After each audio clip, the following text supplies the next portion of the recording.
This is Charlotte Talks. I'm Mike Collins. In recent years, a wave of populism washed over many parts of the world. We witnessed it here with the election of Donald Trump and his supporters' eagerness to build that wall. In the United Kingdom, a populist movement resulted in a referendum in which the people decided to leave the European Union. Brexit, as it is called, is still in process. In fact, there is a vote at 2 p.m. Eastern Time today, scheduled at least, in Parliament on that issue, despite some indication that there may actually be a change of heart among the people, even as British Prime Minister Theresa May is working to push her unpopular divorce deal through that Parliament.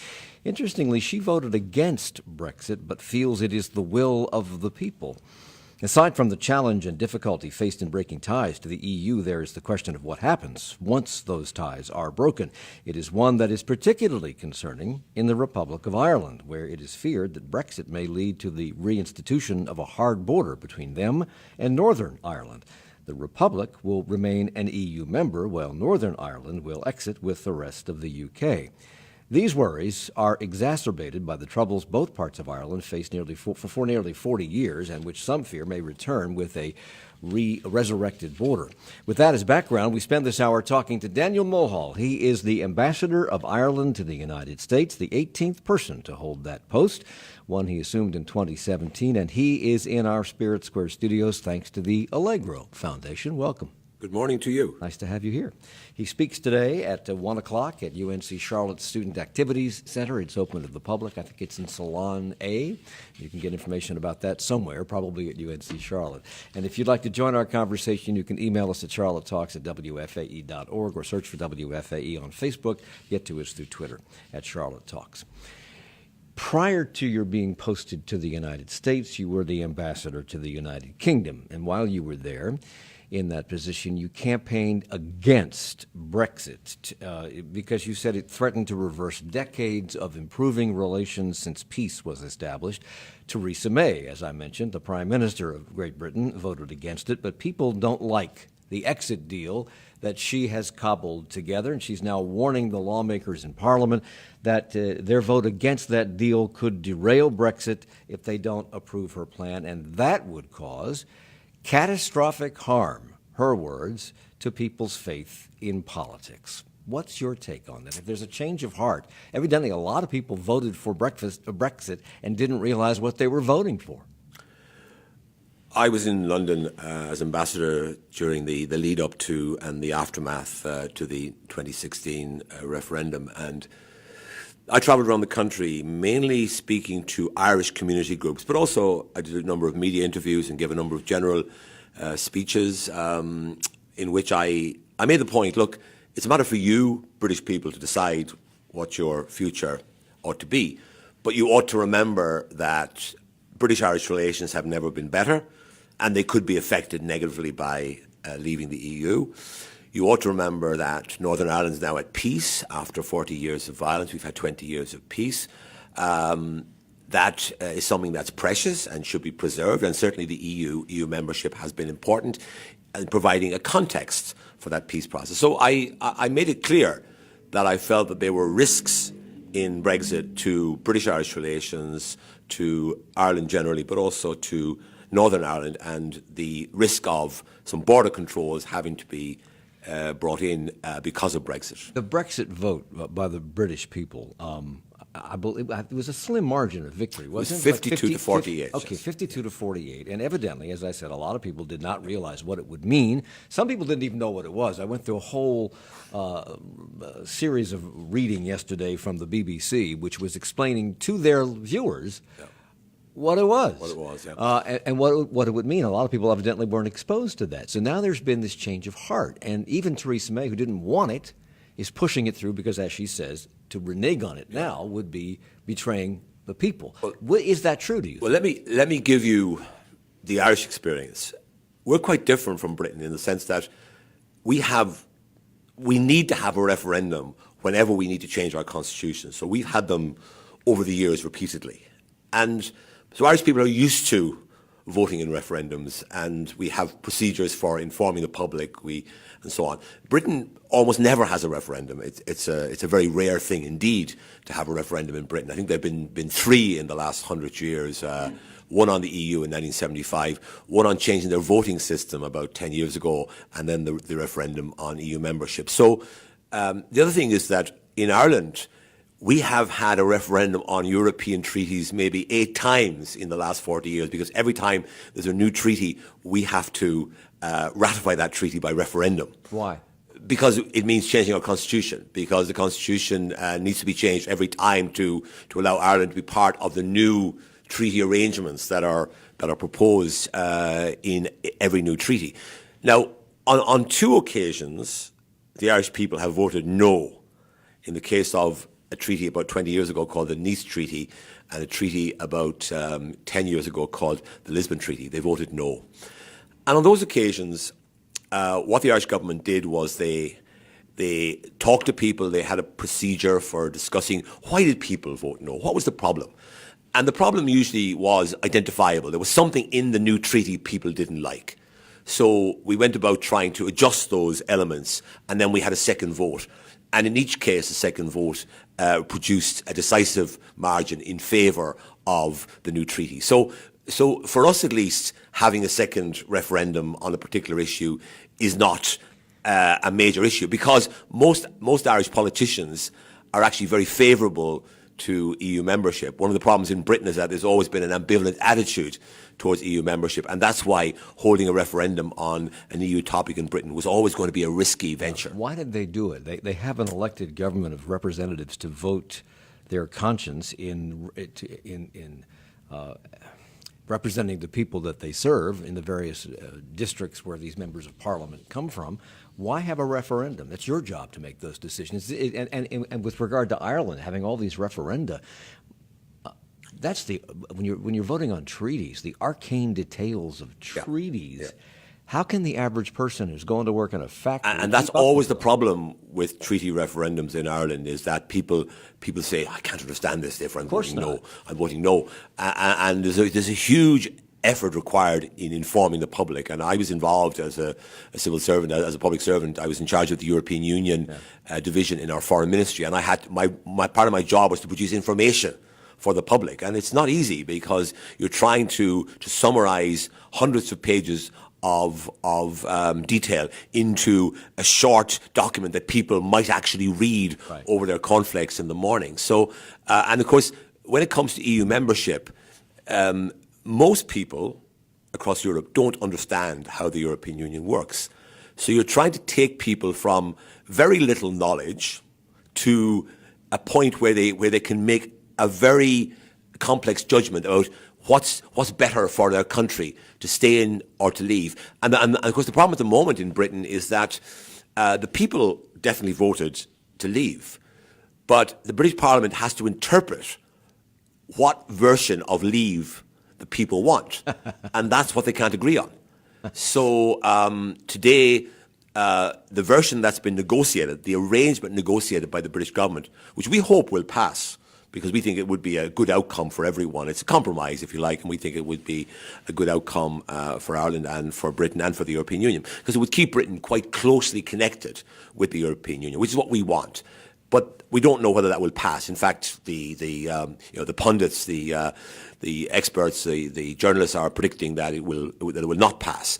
And at that stage, then you will have a situation where there is a vote in favour of Brexit, but the Parliament can't agree on what that means and on how to interpret that vote.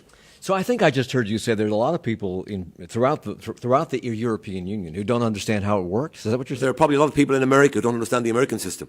Right? I think that's pretty clear. You know, let's be honest about it. On a need-to-know basis, most people choose not to take that much interest in how their political system works. But of course, the American system has 250 years of history behind it, and people have a confidence in their institutions and so forth. The European Union is only 50 years old, you know, so it's evolved, and it is complicated because it's not a United States of Europe. It's not a single entity. It's 28 different countries with different languages, different political cultures, different economies, different ways of looking at the world, working together in certain areas. And they take decisions in a complicated way, because if 28 separate countries are working together, it's bound to be complicated reaching decisions. So, from an Irish point of view, from the Republic of Ireland's point of view, from your point of view, Yeah. what have been the benefits, at least to Ireland and to the other member nations of the European Union? What have been the benefits of that? I summarize it in 2 words: peace, prosperity. The European Union has presided over 70 years of peace in Western Europe, a continent that was devastated by war the previous 50 years, 2 world wars, massive losses of life and property and so on. And then prosperity. For the last 70 years, Europe has been a pretty prosperous part of the world. It's also promoted tolerance, and it's promoted friendship and cooperation between peoples. These are all very good things. Now, not everyone likes those things. Some people prefer a more robustly nationalistic approach to things, but the European Union has proved its worth in keeping Europeans together, preventing conflict, promoting cooperation, and making them feel a sense of comfort with each other, and also helping to enhance the prosperity of their countries. And for example, when Ireland joined the European Union in 1973, our wealth levels were 2/3 or less of the European average. Today, they're well above the European average, because we have taken advantage of access to a market of 500 million people.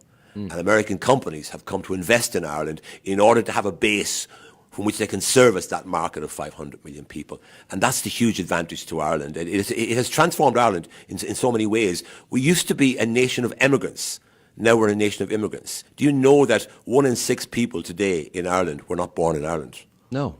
So we have a huge population of people from outside of Ireland who've come in over the last 20 years. And that's one of the negatives of the European Union, in the opinions of a lot of people, because it has changed the complexion, so to speak, of these various nations, because you have completely open borders now. Within the European Union. Within yes. the European Not Union. So externally. People who are, if you're French, you can go to Germany without a passport. You can go to, Germans can go to England without a passport, etc. And work there, evidently. Work and so is that what's giving rise to a lot of this populism, a lot of this nationalism within some of these member states, that they want to keep Poland Polish and they want to keep Germany German? I think one of the problems is that there's a confusion between migration within the European Union and immigration from outside the European Union. Okay. You will remember in 2015, when the Syrian conflict came to a head, large numbers of people started moving from the Middle East and North Africa into Europe, and it became a major crisis. And I think in the minds of many people, including the voters in Britain, that issue of people coming in from outside was confused with free movement within the European Union. We in Ireland don't have a problem. We have 17% of our population now born outside of Ireland, and we have no politician and no political movement that has sought to stir up trouble and argue for immigrants or people from other countries to be sent home. I have 30 seconds in this segment. Can you explain it in 30 seconds why that is? Well, I think it's partly because our economy has done very well. People understand that the Polish, Lithuanian, Latvian, Romanian, Bulgarians who've come in have actually made things better for Ireland, not worse. Now, I'm not saying that everyone is very happy with it, but I think overall people are happy. Daniel Mulhall is with us. He's the ambassador to the United States from the Republic of Ireland, and we will continue in a moment on Charlotte Talks on WFAE. Support for Charlotte Talks comes from WFAE members and Tyndall Subaru Gastonia, featuring the new Outback with eyesight safety technology that sees problems and initiates action to help avoid trouble. Details at tyndallsubaru.com and on Facebook at Tyndall Subaru. And Caldwell UNC Healthcare, with 82,000 people in Caldwell County. Caldwell UNC Healthcare is driven by 82,000 reasons to grow and keep pushing forward. More at caldwellmemorial.org. 2018 proved proved to be a volatile year in stock markets around the world, and the constant gyrations have investors wondering what's next. Are we witnessing the switch from the longest bull market in history to a bear market? So far, 2019 is proving to be equally volatile, so we sit down with some market watchers and have them share their thoughts on what's going on and how you should be reacting tomorrow on this program at 9.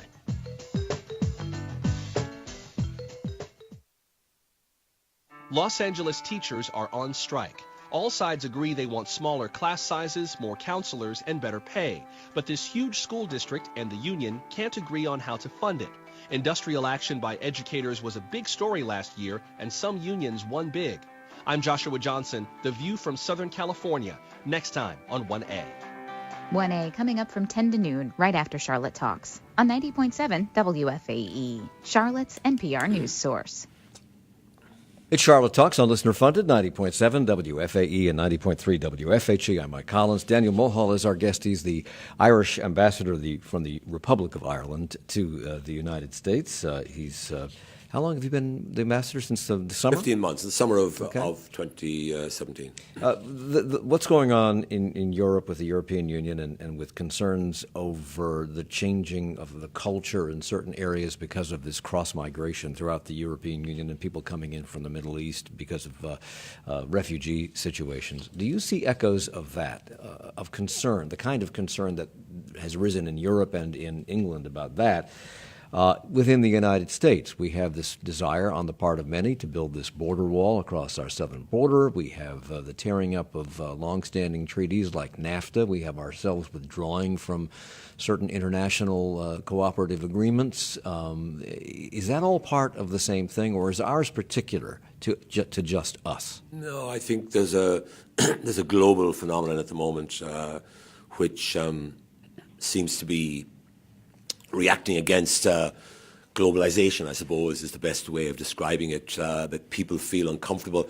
We have been less affected by that in Ireland because I think the Irish people have always seen themselves as a global people because we have always been a nation of immigrants. Mm-hmm. And so now we're kind of quite comfortable with the idea of change and people coming in to our country. But no, I think, I don't believe that this phenomenon is restricted to the United States. I think that all over the place now in Europe, there are concerns about the world is changing rapidly, and a lot of people don't like the changes, and they think that somehow, putting down the shutters is a way of dealing with those changes. We don't take that view. We think the best way that Ireland, the United States, the European Union can make our way in the world is by being out there and dealing with the world and trying to resolve the issues in a proactive way rather than retreating into our own shell, because certainly for a small country like Ireland, that kind of retreat is not an option. Yeah. I don't think it's an option either for the United States, to be honest with you, or for any other country for that matter. But obviously, if you're a bigger country, you have the feeling that you can fend for yourself and you don't need to cooperate with others. We certainly are strongly of the belief that we need to cooperate with other countries. The President has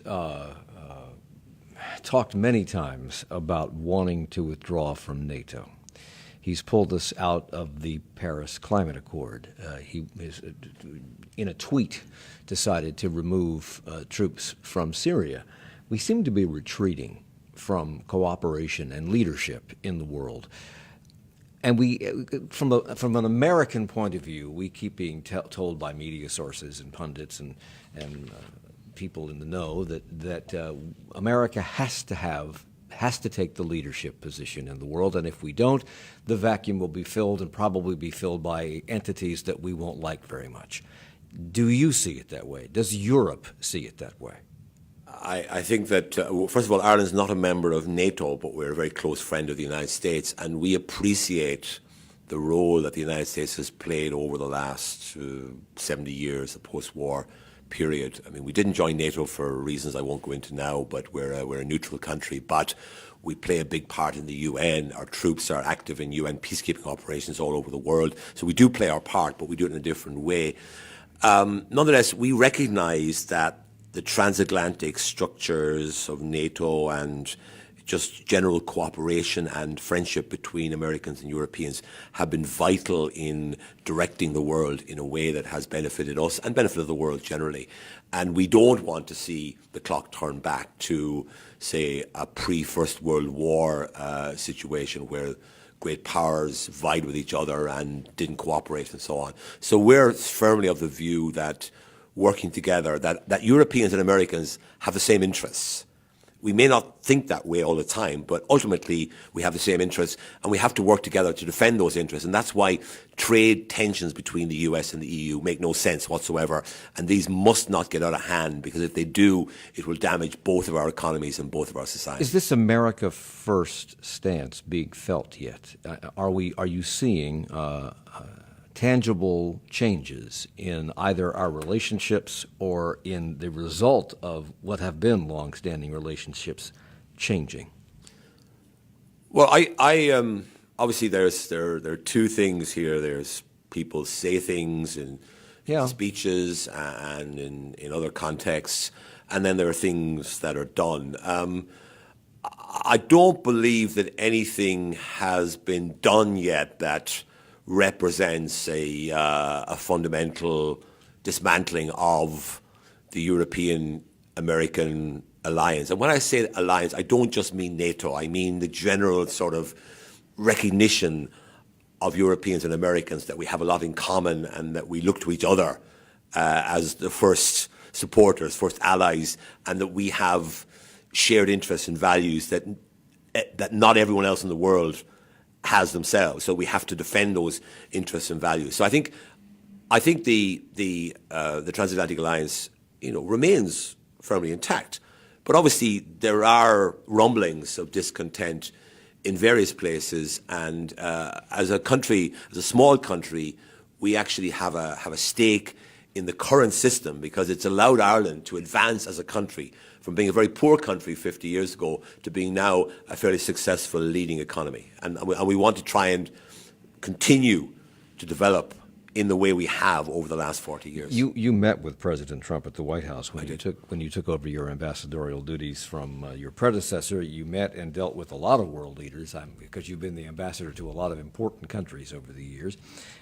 Take off, I know this is hard, it may be impossible, but take off your diplomatic hat for just a moment and give us your impressions of President Trump. Well, a diplomat in that meeting that diplomat never takes off. Well, do it for me, because nobody's listening. Their diplomatic hat. I'm sure there are people listening. If I say anything that's unhatted, I'll be unseated. What were your impressions of the president in that? What's he like behind closed doors? I mean, first of all, I had a meeting with him for 10 minutes, right? Okay, all right.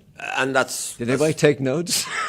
Well, it was myself and himself, and my wife was with me, and he was very kind to my wife, and I have a wonderful photograph of him beaming broadly, and he was very friendly, and everything I said to him, he responded to in a positive way. He obviously has an affection for Ireland. He has some business interest there. He has a golf club in the west of Ireland, which he's very proud of, rightly so, because it's a beautiful golf club indeed. So we had a very good, friendly conversation, But of course, we weren't engaging in a negotiation. We weren't trying to do a deal together. We were having a get to know you conversation, which I mentioned 3 or 4 things that were of interest to Ireland, and he responded in each case in a positive and friendly way. And then I met him again on St. Patrick's Day, when our Taoiseach Prime Minister came over to meet him, and we had a number of meetings with him in the Oval Office, and then for a reception afterwards later in the day, and a lunch as well with the Speaker at the Capitol Hill.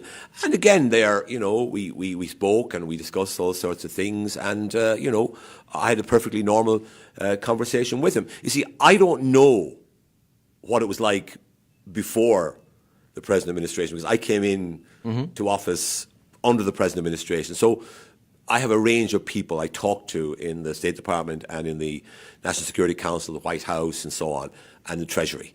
And, I find that I can deal very comfortably with them. They listen to my points of view. But, obviously, this is a very different presidency from its predecessors, and I recognize that. But for me, as a foreign diplomat, it's not for me to make judgments about American politics. It's for me to find connections that I can develop that are positive and productive. And for example, there's an issue before the Congress today. Back in April, the US imposed sanctions on a number of Russian oligarchs, and we supported that because the European Union has sanctioned those same people over the years and done so repeatedly. But it so happened that one of those oligarchs owned a big alumina refinery in Ireland, and 1,700 jobs were at risk in the west of Ireland, directly and indirectly. And that would be, if the equivalent number of jobs in a country like America, that would be 120,000 jobs. So it's a massive sort of economic blow to us. And I lobbied the State Department and the Treasury.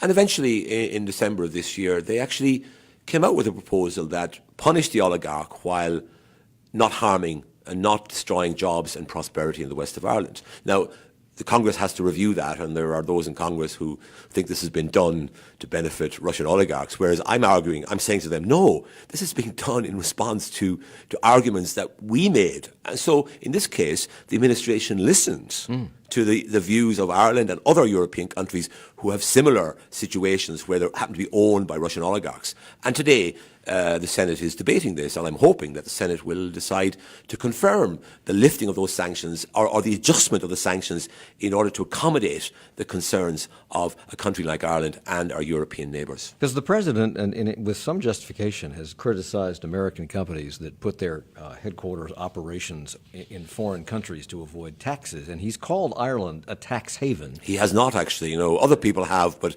first of all, Ireland is not a tax haven. That's a complete nonsense, and the president has never said that, in fairness to him. In fact, I'm told that part of the rationale behind the tax reform package that was done there last year was that they wanted to bring US corporate tax rates down closer to the levels that apply in Ireland. The fact is that there are 700 plus US firms in Ireland. The two main reasons they come to Ireland are, firstly, it's within the European Union. That's the key thing, because they want to access European markets. They can best do that from within the EU because there are no barriers at all between Ireland and the other European Union countries. And secondly, because they have access to a very well-educated English-speaking workforce. Those are the two main reasons. Tax is a third or fourth factor. So we have a package, and other countries could bring their taxes down to the same level as us.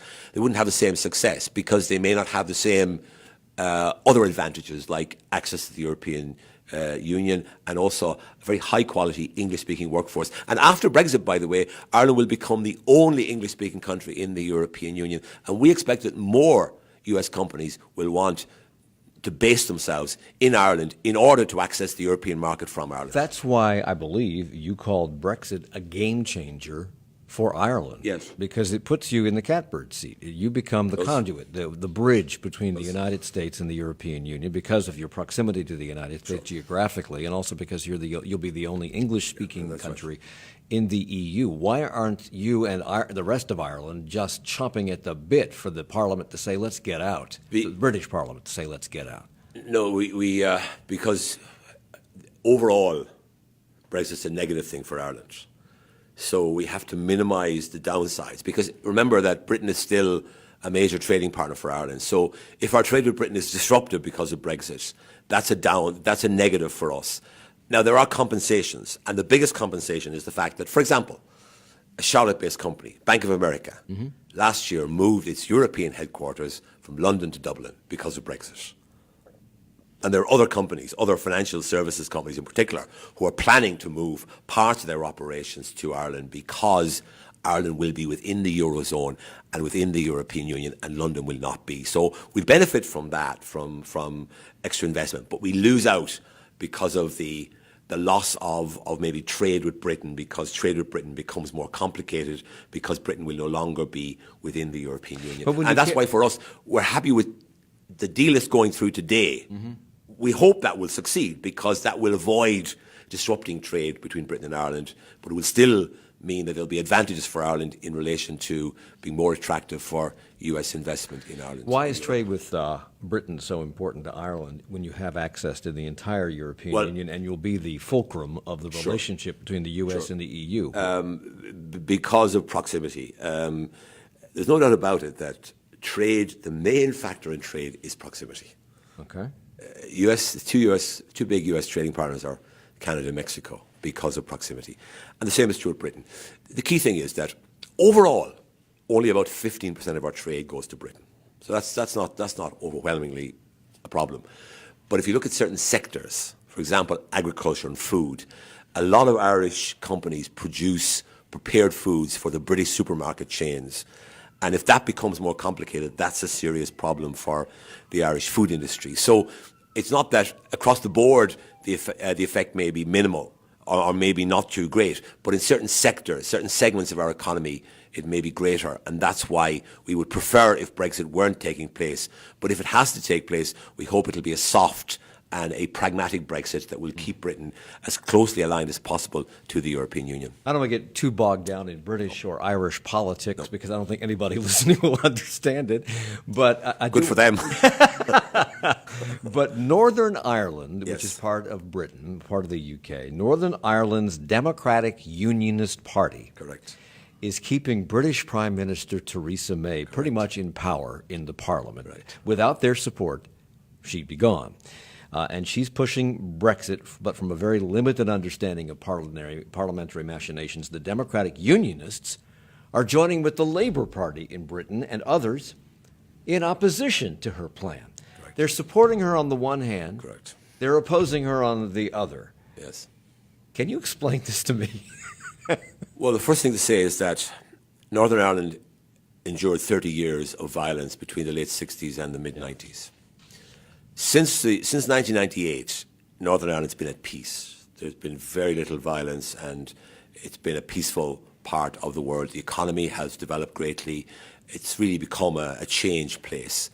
And one of the advantages of the peace process in Northern Ireland and the single market within the European Union has been that there are no border controls whatsoever. So if you travel now from Dublin to Belfast, you will not know when you've crossed the border. Right. Except your phone may ping and it goes onto a Northern Ireland telephone network. But that's about it. So it's a totally open border, and people travel across for business, to visit family, to go to work. There are people from Northern Ireland work in our part of Ireland. There are people from our part of Ireland work in Northern Ireland, and so forth. And we want to avoid anything that creates barriers between North and South in Ireland. So the current arrangement, the current proposal, is that Northern Ireland should remain closely connected with the European Union, the single market, by having regulatory alignment and so on.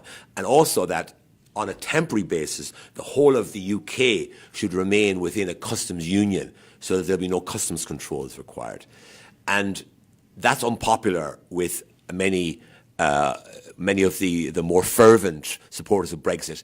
It's also unpopular with the Democratic Unionist Party because they believe that this somehow removes Northern Ireland from the rest of the UK. In our view, it doesn't. This is just giving Northern Ireland the best of both worlds. So they would like the Democratic Unionist Party that supports Prime Minister Theresa May but also does not like her plan. They would like the reinstitution of border controls and customs? And... No, in fairness to them, they don't want that. Okay. In fairness, but they think that somehow a border can be avoided because it's not necessary to have these kind of arrangements, they would say, to avoid a border. They say, who's going to impose a border? When we come back, your border with Northern Ireland is something like 410 miles. Ours is 2,000 across the southern U.S. When we come back, I want to talk about what the view of security within the EU is if you keep that border open once Brexit occurs. We'll be right back. Support for Charlotte Talks comes from WFAE members and St. Mary's School, an all-girls high school in Raleigh with boarding and day options, welcoming prospective families for day and overnight visits. Information at sms.edu. And the law firm of Horak Talley, with more than 185 years of combined experience in family law, whose goal is representing and protecting clients in separation and divorce. Details at horaktalley.com. Coming up in 20 minutes at 10 o'clock, a look at surviving R. Kelly and the Me Too movement. movement through the lens of black women. Then, what the LA teacher strike means for the rest of the nation. That's 1A with Joshua Johnson from 10 until noon. Carol Channing passed away this morning, and we had the pleasure of hosting her in a special edition of Charlotte Talks back in May of 2006. If you'd like to go back and listen to that conversation, you can do it on the Charlotte Talks page at WFAE.org/Charlotte Talks. We're coming right back.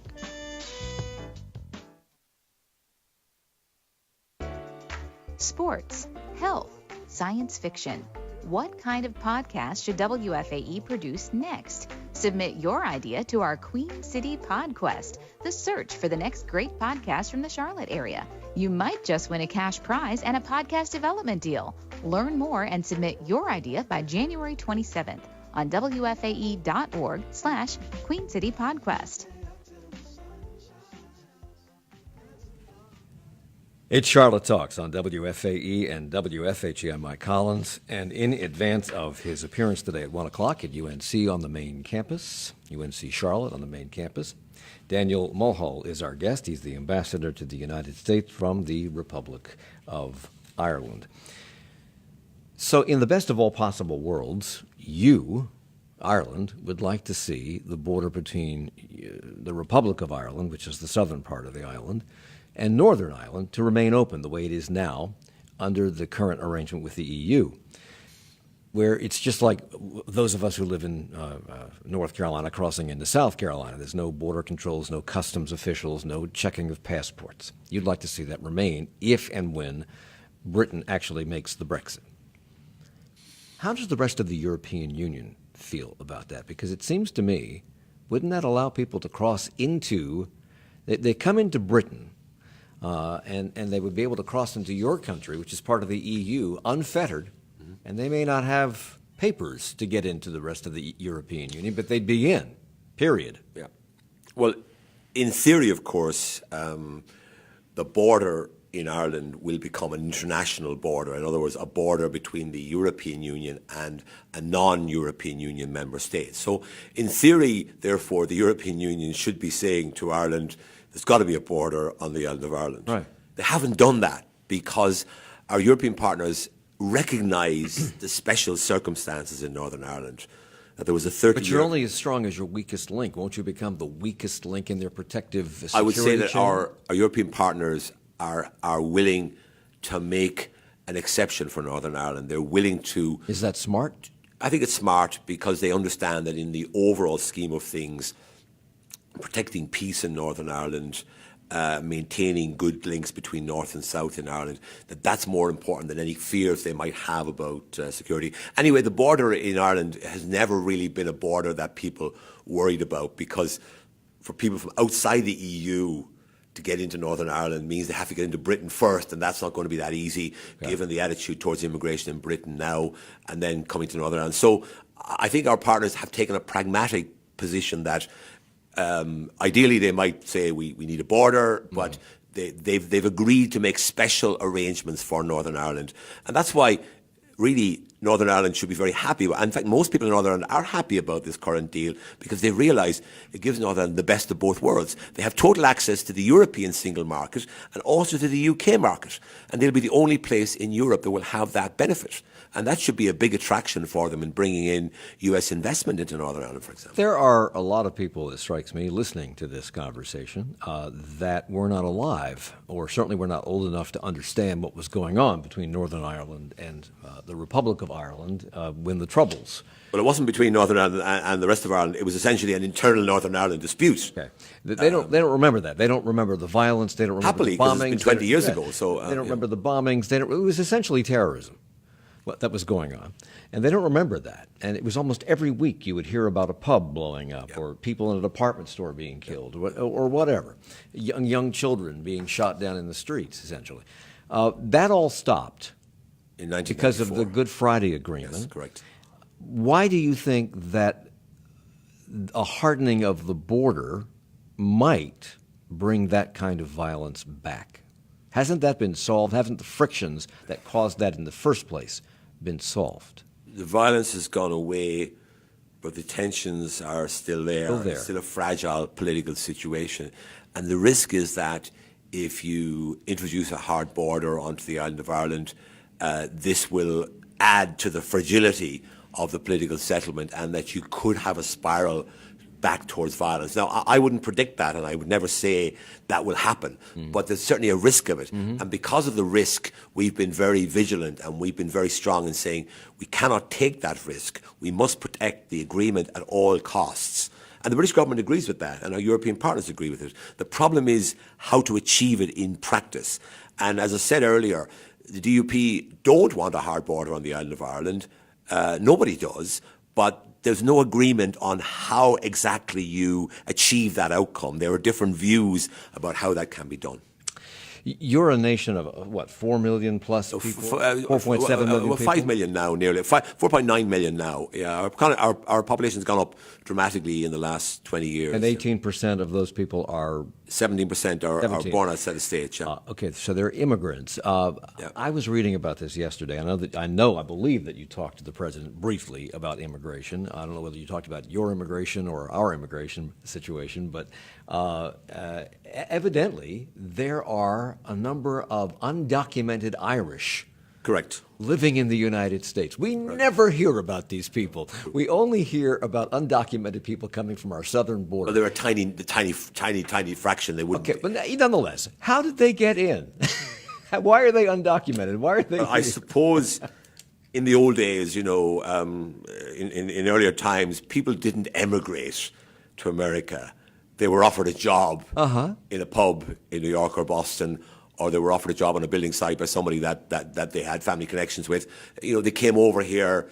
They never thought about the need to, get documentation, and, they worked happily away. And then, of course, things changed when, particularly after 9/11, obviously, American rules tightened up and so on, and rightly so, you can understand that. And a lot of Irish people found themselves stuck in a kind of a no man's land where they had never regularized their positions. They were working away here. Some of them may have businesses that they run. They have children who were born here. They're married, they're settled here. And just the atmosphere has changed in the United States, and there's no longer the same kind of tolerance for that kind of attitude. So are you saying that they simply overstayed their visa? They were here on a tourist visa or a school visa? Some of them came over short term and stayed or whatever. I mean, I don't know, because obviously these people don't reveal themselves to me. I may have met people who are undocumented, but I don't know, because they wouldn't tell me that they were. Does our country seem to be at all concerned about those people? Well, I think we have been talking to the administration about ways in which this issue could be resolved, but it would require some kind of general immigration reform to take place, and it was hoped that would happen last year, but it never did.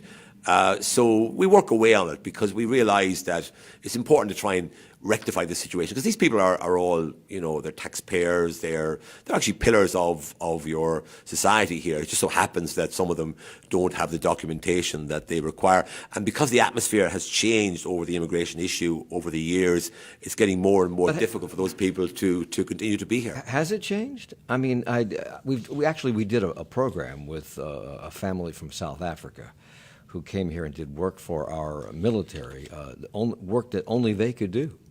And they had trouble staying here once their visa, because they were trying to do it legally. Once their visa expired, they had trouble staying here. And they were doing work that was unique and that the Pentagon needed.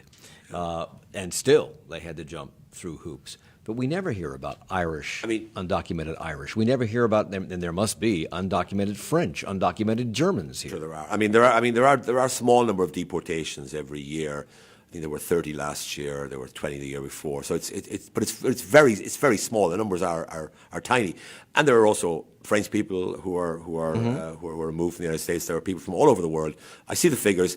Our numbers are really very small. So it's not that anyone's going after the Irish trying to get rid of them. It's just that sometimes people are arrested or come into the hands of the legal system for other reasons, and then it's discovered they don't have documentation, and they are sent out of the country. But look, I mean, my view is that these people are an asset to the United States. It would be great if their situation could be regularized here Some of them will probably decide to go home in the end. Others will be regularized in other ways because some of them would have children now that will soon be 21, and those children then can get green cards for their parents. So I think the numbers involved will gradually go down. But we would like to see some legislation to deal with these issues and to allow these people to live normal lives here in this country. The president's very concerned about trade and about trade deficits, and that there's probably some justification for that. I'm told that today, at least the latest figures indicate that the investments of 700, there are 700 U.S. companies, I think, investing in Ireland, employing about 150,000 people, balanced by 500 Irish companies in the United States employing about 100,000 people. How might those investments be impacted by Brexit? Are they likely to change dramatically because you'll become the focal point? They're likely to be boosted, I would say. We will see, and we're already seeing Bank of America moved in last year or increased their presence in Ireland, and now the headquarters for Europe in Ireland. Other companies likewise. We know that there's a lot in the pipeline. A lot of companies are waiting until Brexit happens and then they will make their move because they're not sure how things are going to work out between now and then. So I think we will see a boost in U.S. investment in Ireland. We will also see a boost in Irish investment in the United States, and here's why. Irish companies are doing very well at the moment. They're very profitable. They're generating profits, and they can invest those profits in expanding their business. Mm-hmm. They can't expand their business in Ireland because Ireland's too small, less than 5 million people. Traditionally, they would have expanded their businesses by moving into Britain. That would be less attractive from now on because Britain's no longer a member of the European Union from March of this year. That makes the United States a much more attractive proposition, especially as your economy is doing so well. And Irish people feel comfortable working here. You know, we understand the American business model because we have generations of contact with American business. So Irish companies, you know, I would like to see them investing in France and Germany and Italy, but the language barrier there is a serious issue for companies because, you know, they maybe think they can't quite figure out what the local situation is. Whereas in America, they can talk to their lawyers in their own language, they can read the laws, they understand the business culture and are very comfortable being here. For example, there are 20 Irish companies in the Charlotte area. Right. Alone. And matter of fact, the biggest employer, I think, the largest employer in Davidson is Ingersoll Rand, which is originally, well, it's not registered in Ireland, but there's a company called it's an Irish company, now it is, yeah. Right. I mean, companies, obviously, international companies, you know, sort of move around and so forth. But actually, the biggest Irish employer in the United States is actually a company called Oldcastle, which is a building supplies company, and they employ 40,000 people all over the United States. Wow. Last year, they acquired a company for $3.5 billion, so they're huge investors. There are some Irish food companies that have acquired huge, you know, big U.S. companies. So I believe that it will not be long before there'll be more Americans working for Irish companies than there are Irish people working for American companies in Ireland. I think that will happen, and that will happen in the next, I'd say, 10 years, because there's a growth in Irish companies moving in here. Mm-hmm. And I think this is going to mean that our relationship will be truly a two-way relationship. And that's the best relationship you can have. If it's one way, ultimately it goes sour. Right. Because one country feels it's being exploited. If it's a two-way relationship of trade, investment, and the movement of people, this is why I'd like to see more Irish people being able to come in here on special visa programs, and Americans being able to go to Ireland, because we have a lot in common. 1 in 10 Americans who visited Europe last year visited Ireland. Wow. Think about that. There are now 24 routes between the United States and Ireland. So more and more Americans are going to Ireland.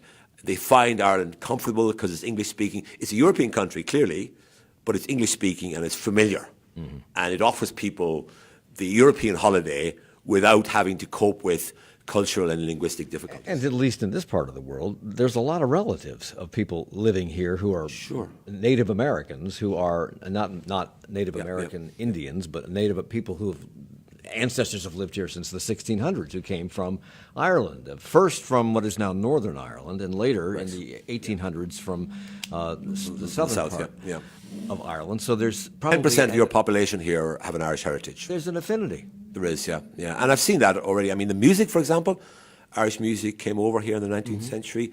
it merged with other musical forms and Bluegrass. turned into bluegrass and country music, and then went back to Ireland, because there's a big following in Ireland now for country music and bluegrass. And so we exported our musical tradition. It merged with other traditions here in America, and then came back to Ireland. Is this growth of Irish companies moving here also, is that what's causing your government to want to open up more missions, more diplomatic missions? Yes, we're doubling. We're planning to double our global footprint over the next 10 years. We'll be opening 26 new missions. By 2025, we will have more than 100 missions around the world. When I joined the service in the early 80s, we had about 25. So we've gone from 25, we'll have more than 100. So we will have a genuine network of embassies and consulates all over the world. And the big game changer here has been, we opened a consulate in Atlanta about 10 years ago. And before that, our connections with North Carolina were almost nil. But in the last 10 years, our consul in Atlanta has started to prioritize North Carolina. And that's why we've had such a growth of links between Ireland and North Carolina over the last 10 years. And don't we have a special consul in North Carolina? Well, you have an honorary Charlotte, consul here as honorary well, consul? John Young, who's done an excellent job. He's a businessman here, prominent businessman from Ireland, has a great love of Ireland, and he has been the mainstay of our community here. And yesterday I met a whole bunch of people from the Irish community, and they're very, very dynamic. They're proud of our culture. They're involved in all sorts of things, and they're planning to establish an American-Irish cultural centre here in Charlotte in the next 10 years. We have 45 seconds left, and we have to talk about former Donegal senior football team manager Jim McGuinness, who's now the head coach of the Charlotte Independents of the United Soccer League. Yep.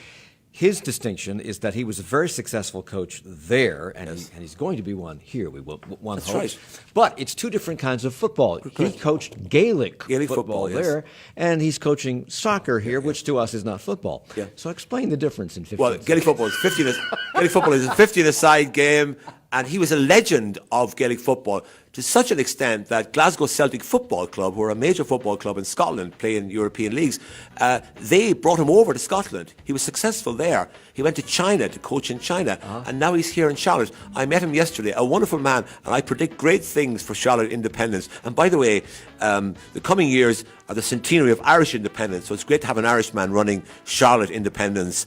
I know they will thrive. I look forward to coming here and watching them play in the next couple of years. Daniel Mulhall is the ambassador to the United States from the Republic of Ireland.